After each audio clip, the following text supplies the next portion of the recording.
Bonjour tout le monde. Hi everybody. I am coming at you right now from the Brussels airport on Monday morning, my time, Monday pre-dawn, yours. And I'm here because I am en route to Dakar, Senegal, to do a UN meeting on refugee education.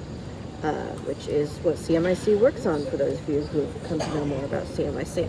So, I am recording this lecture for you so we don't miss yet another class due to the chaos of the semester.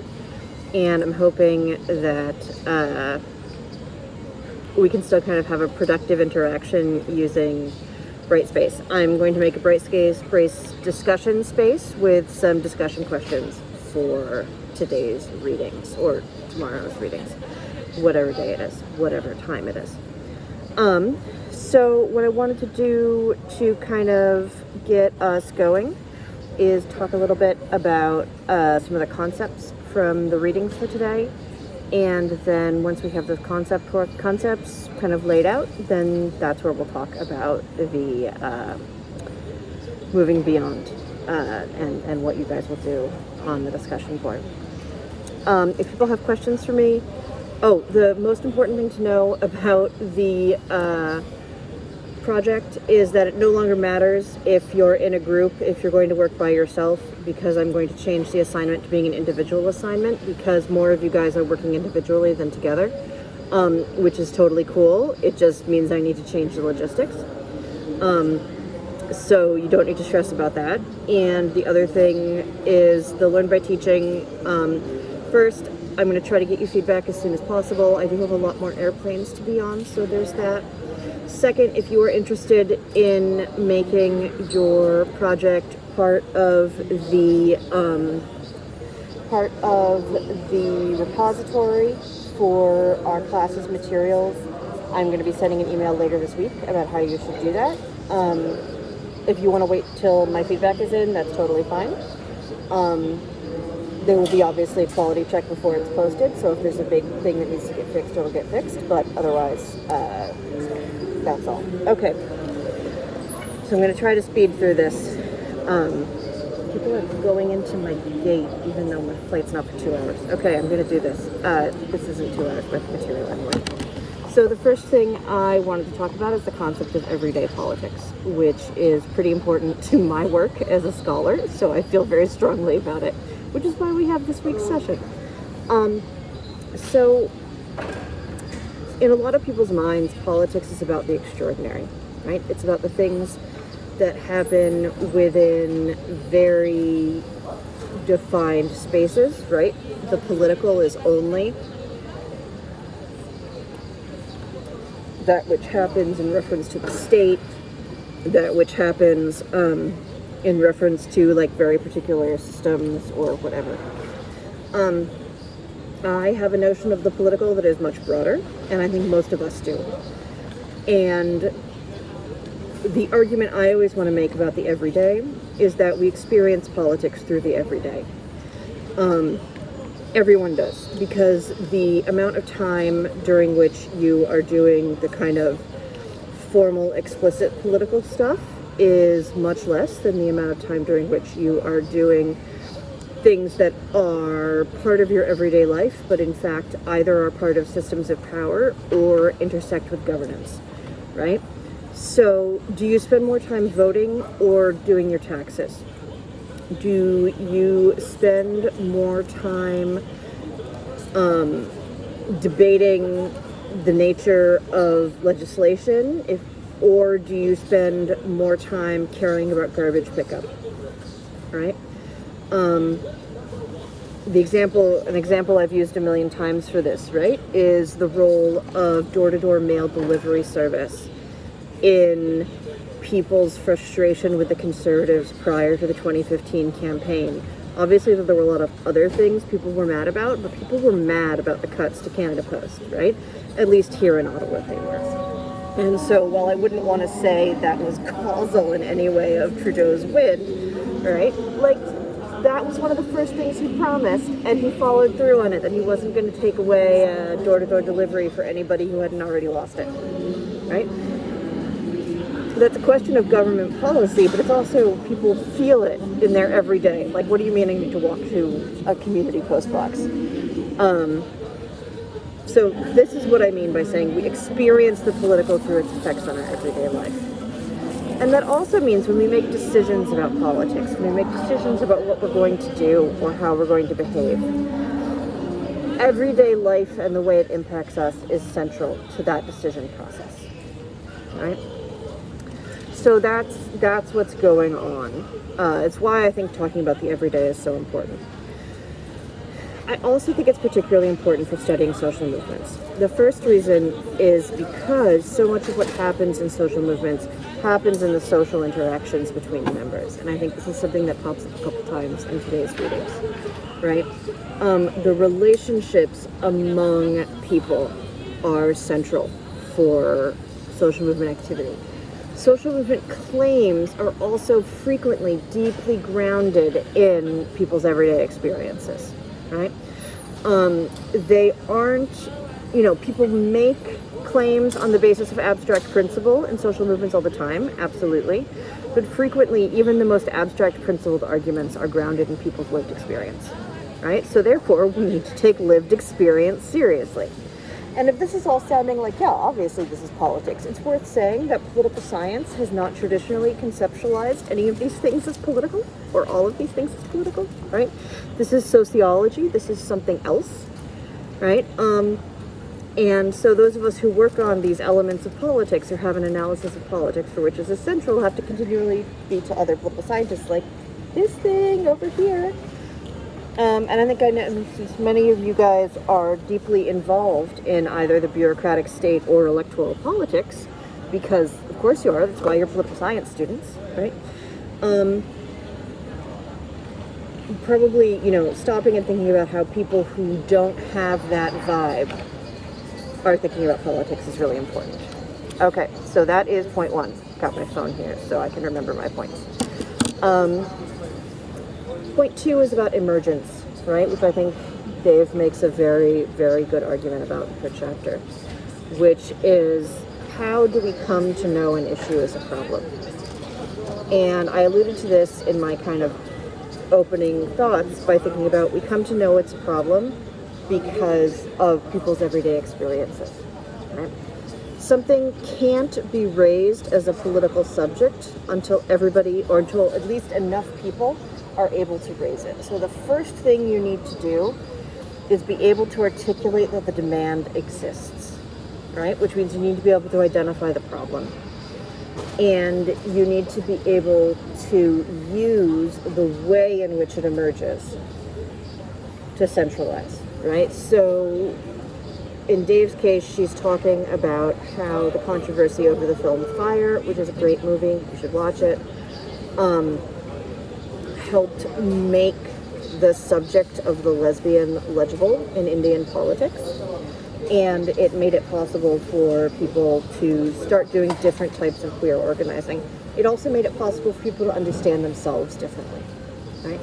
So coming to have the notion of a community of people like you, or coming to understand something as relevant to the politics of your time is really important. So I am not that old, I hope, but a little bit old. And it has been very interesting to watch the changes in issue emergence around environmental politics just over my lifetime, right, which is 40 years.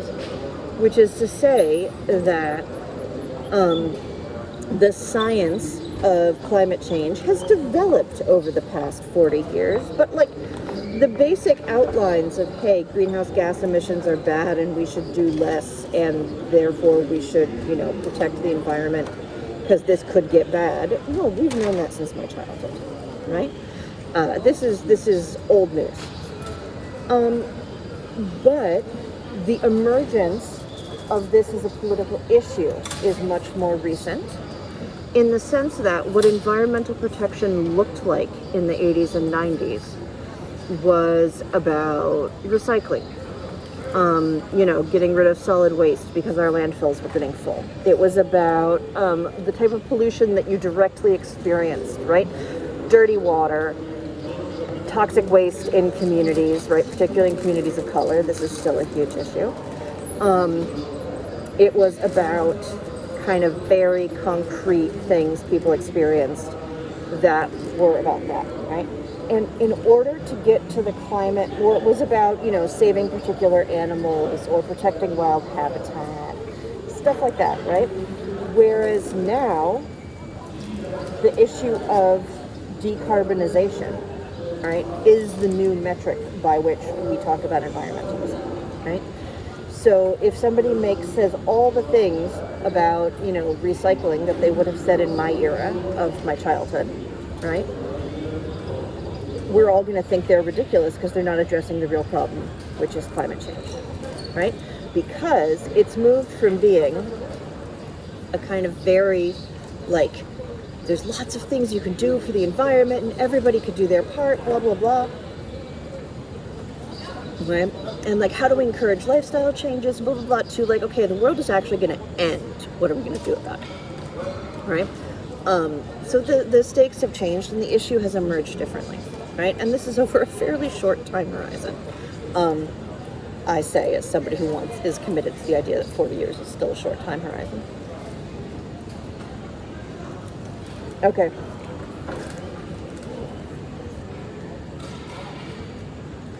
So this is, similarly, right, police brutality is an issue that in North American politics has become emergent really in the last 10 years, though it was pre-emergent before that, we could say. So scholarly work on the question of policing and race began in earnest in the 1990s in the U.S. I'm not capable of giving a parallel history for Canada, unfortunately, just because of my experiences. And so you get this situation where work like the new Jim Crow, for instance, starts getting written, and people are trying to identify, okay, how does race work to explain policing, right? So you have the Rodney King trial, right, which I think is 1994, if I'm remembering right, as a kind of catalyst moment for starting this, but it was a really small group of people for which the issue mattered at that point in time, right? And then you get the groundwork being laid so that first Trayvon Martin's death and then Michael Brown's death create the space wherein it becomes possible to talk about police violence, right? And I can say that I have just seen the conversation turn on a dime between 2014 and now. Which again, that may sound like a while, but it's actually pretty fast for the way our language for talking about race and policing has changed. And some of that is really, it's about how the issue has emerged and how particular spectacular moments have allowed the issue to emerge. Okay, so that's what I have to say about emergence. The next topic I have here is social ties, and I'm gonna illustrate how social ties work in a movement through a story from my book research back in the day. So one of the groups I was studying is called Adalah New York. And New York is important because there's an organization in Israel called Adalah. It's an Arab rights organization. So Adalah New York is a movement against the Israeli occupation and for Palestinian rights, and it is the kind of big player in the boycott, divestment, and sanctions movement in New York City, or at least it was in the kind of 2010, 2008, 2009, 2010, 2012 period during which I was doing most of my research.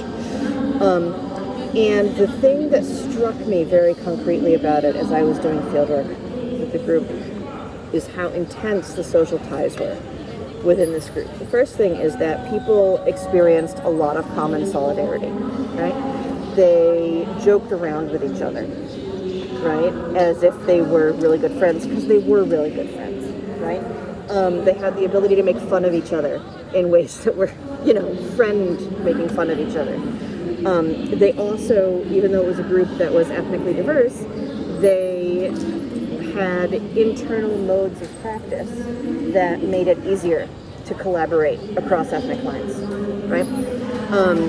So there were no questions of representation, right, of both Arab and Jewish members were deemed strategically important, but inside the group everybody was just a member and they were all equal, right? So there wasn't a need to really make sure of all of that, because no, the social ties did the work of managing the ethnic conflict, potential ethnic conflict within the group, so there was no ethnic conflict, right?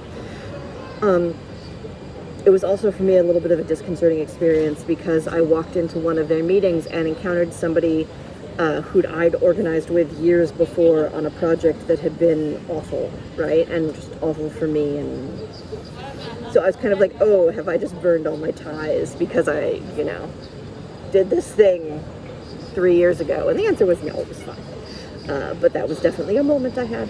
So anyway, but the other thing that struck me is that the members of Adalah New York had really strong ties to people elsewhere in the global BDS movement, right? And in particular, what was interesting to me is that many of these ties were very personal. So there were several times during my fieldwork with them where members of the movement protesting in various West Bank villages were arrested. This is fairly common if you're engaged in protest against the Israeli state from the West Bank. You get administratively detained, right, which is a form of slightly less structured arrest.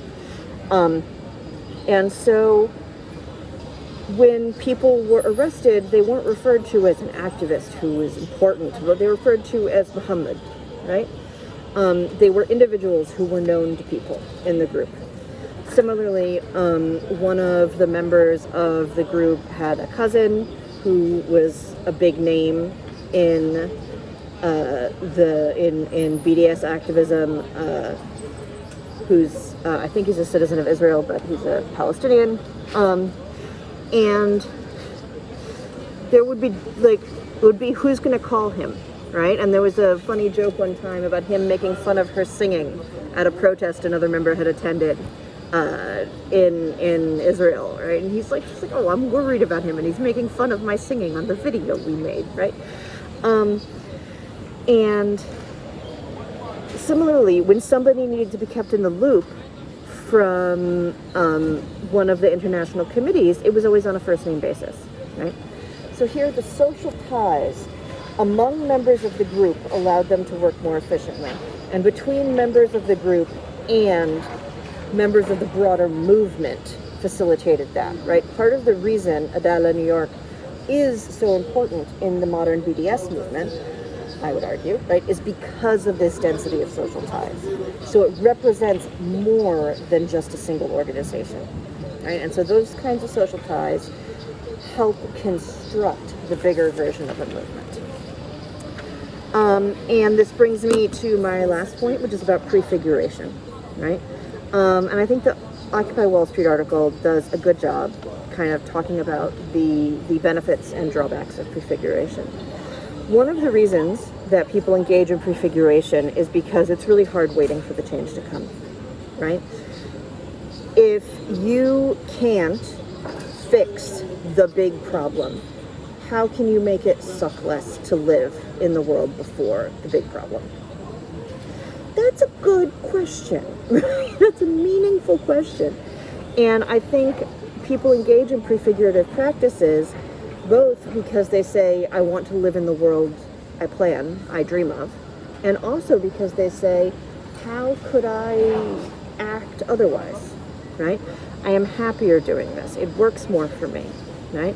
And then it becomes a means of trying to convince other people to change, right? And the hope is that if you start building alternate structures now, then in the future, you will have access to those structures and enable it to enact the kind of change you want to see, right? So I want to give a really personal example, because if I think about this, and I think about my experiences in prefiguration, the biggest one I can think about is my wedding, right? So I got married before same-sex marriage was legal in New York State, where I lived. I chose to get married in New York State, where I lived, rather than go to one of the states that legalized same-sex marriage, because I was and am fairly ideologically committed to the idea that marriage should not be a matter for the state to regulate, and that family registration should be decoupled from marriage, right? But I wanted to get married as if I were in complete control of the process, rather than having to deal with a hostile state. Okay? And so, we called it a wedding. Other people who'd gotten married in my religious community called their things commitment ceremonies, and my then fiance and I were like, no, this is a wedding. It's a wedding. That's what we're calling it. We're getting married, right? I began referring to her as my wife frankly, I started calling her my wife long before we actually held the big white dress ceremony, but calling her my wife was an act of saying the government doesn't get to determine this, right? I get to determine this, right? So, all of these things were acts of prefiguration, in that I was anticipating a world where marriage was not regulated in the way it was, right? I was anticipating a different kind of future. And it was great. It was a lot of fun. I had a really great wedding. I never want to have another one because they're really stressful, and I actually had to have one after that for legal purposes. But, I got to do the thing, right? And in each act of making this wedding just like any other wedding, right, I was re-articulating the meaning of marriage. But here's what prefiguration didn't do. It didn't grant me any legal rights at all, right? If I wanted parallel rights to what are obtained through marriage under its current distribution system, I had to go to a lawyer and pay extra money to get legal documents drawn up. Similarly, it didn't give me legal rights of parentage. When our son was born a little more than a year later, I had to adopt him, right? Because the legal rights of parentage that go with marriage were not guaranteed to same-sex couples at the time, even though we were married, right? It didn't grant me kind of any sort of legal recognition. I still filed taxes separately. I still, was legally single as far as anybody was concerned. Okay? And so anything that derived from that, I was powerless to change through prefiguration. Didn't matter how married I was, right? Because the state didn't think I was. And so, in fact, same-sex marriage was legalized not far in advance, but substantially in advance of me actually getting legally remarried to my wife, right?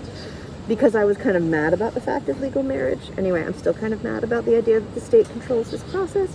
But really, we got married, 6 weeks before we moved to Canada.